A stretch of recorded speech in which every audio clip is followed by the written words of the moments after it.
Kantara Chapter 1, the highly anticipated prequel to the phenomenon that was Kantara, has finally been released in theaters. आने में देर तो नहीं हुई ना? क्यों?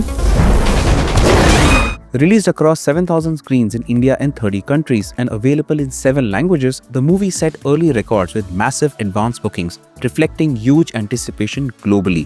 कांतारा के अंदर कभी मत जाना बेटा। So does Rishab Shetty's epic undertaking successfully shoulder the immense expectations and expand the unique folklore that captivated the nation? The answer lies in the dense yet dazzling canvas of this ambitious origin story. When Kantara exploded onto the screens in 2022, it introduced audiences to the volatile blend of man, nature, and the divine protector deity, and was a primal scream of culture, folklore, and raw cinematic energy.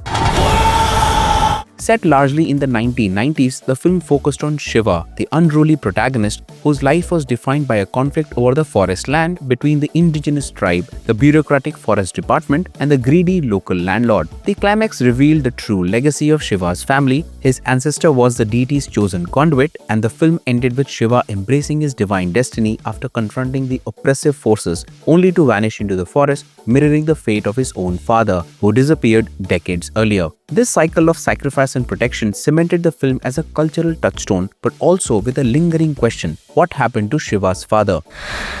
मेरे पिताजी यहीं पे क्यों अदृश्य हुए? Rishab Shetty's Kantara Chapter 1 is the answer to that question, a film that dares to explore the silence before the screen. It is a prequel that is less of a direct continuation and more of a foundational myth, a powerful, atmospheric, and deeply spiritual journey into the heart of the forest that, while not flawless, enriches its successor in every frame. While the 2022 film concluded with Shiva's mysterious vanishing, Kantara Chapter 1 opens with the disappearance of his father, the original Kola performer, in the 1970s. Chapter 1 journeys back even further in time, ultimately providing the thematic and mythological reasons why Shiva's father vanished at that specific sacred spot. The prequel is set in an era of kings, specifically the Kadambas of Banavasi, revealing the genesis of the pact and the land conflict itself. We meet Berme, played by Rishab Shetty, the fierce ancestor and tribal leader who struggles against a royal lineage of the Bangara kingdom. The narrative is dense, detailing the loss of innocence for the tribe as they learn about agriculture and ultimately the exploitation inherent in civilization. Berme's journey from wide-eyed wonder to fierce resistance, culminating in his confrontation with the king, unveils a fundamental conflict and the sacred location's true tumultuous history. The film essentially chronicles the cosmic sacrifice required to establish the eternal boundary and pact that Shiva would later inherit. The successes of Kantara Chapter 1 are rooted in its extraordinary ambition and the visceral power it draws from its core mythology.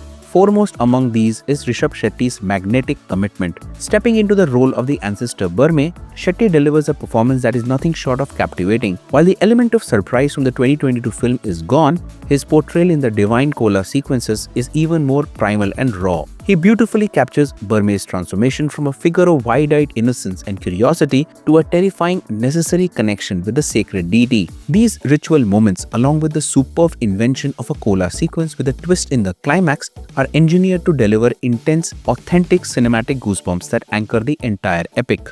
Beyond the performance, the film is a towering technical spectacle.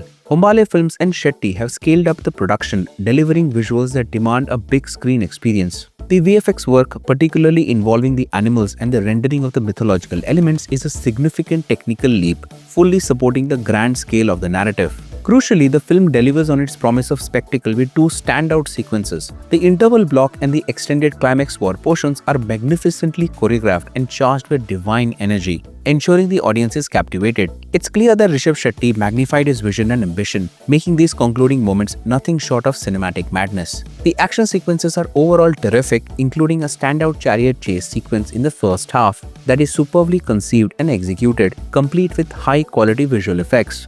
Additionally, key supporting roles such as Jairam, Gulshan, and specifically Rukmani Vasan's character are well written. She avoids the trope of a simple love interest evolving into a pivotal, consequential figure whose actions are crucial to the climax, proving that the female characters are also deeply rooted in the mythology of Kantara land. While its ambition is the film's greatest asset, it is also the source of its primary weaknesses. The most immediate issue is the pacing and overall length. The movie feels overlong, specifically in the first half. In its zeal to establish the massive historical and mythological world, the film dedicates too much time setting up characters and plot threads. This leads to significant dragged-out portions that frequently disrupt the momentum and excitement established by the original film. An effective prequel should be like an organic part of a whole, but Chapter 1 often slows down to the point of feeling detached. Furthermore, the narrative is overly dense and ambitious, which in my opinion is the biggest problem, specifically the first hour of the movie. The creative team attempts to pack a collection of stories, exploring different tribes, forms of deities, and ancient economic systems into a single feature film. This constant cramming of lore means that while the extensive research is clear, the most crucial mythological and emotional moments often feel rushed or underdeveloped. Important expositions that needed screen time are quickly glossed over, while some unnecessary sequences are prolonged.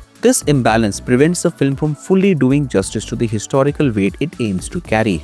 Finally, the effort to make a bigger film led to unnecessary excess in both its action and its humor. The reliance on cartoonish or broad humor in certain stretches frequently falls flat and feels like an unnecessary indulgence. These comedic moments, including a notably long prison scene, detract from the film's intense mythical atmosphere. Similarly, the pursuit of Hollywood-sized action set pieces results in sequences that feel surprisingly generic and out of place. This commitment to becoming a broader blockbuster ultimately causes the prequel to falter slightly, as it detracts from the visceral, authentic power found in the Kola rituals and grounded forest fights, the very elements that made the 2022 film unique. The movie tries too hard to cater to every audience segment instead of strictly trusting the specific potent appeal of its folklore. Kantara Chapter 1 effectively establishes the essential mythological and ancestral framework for the original story. While it occasionally buckles under its own ambition, its technical prowess and the sheer power of its divine sequences make it a worthy expansion.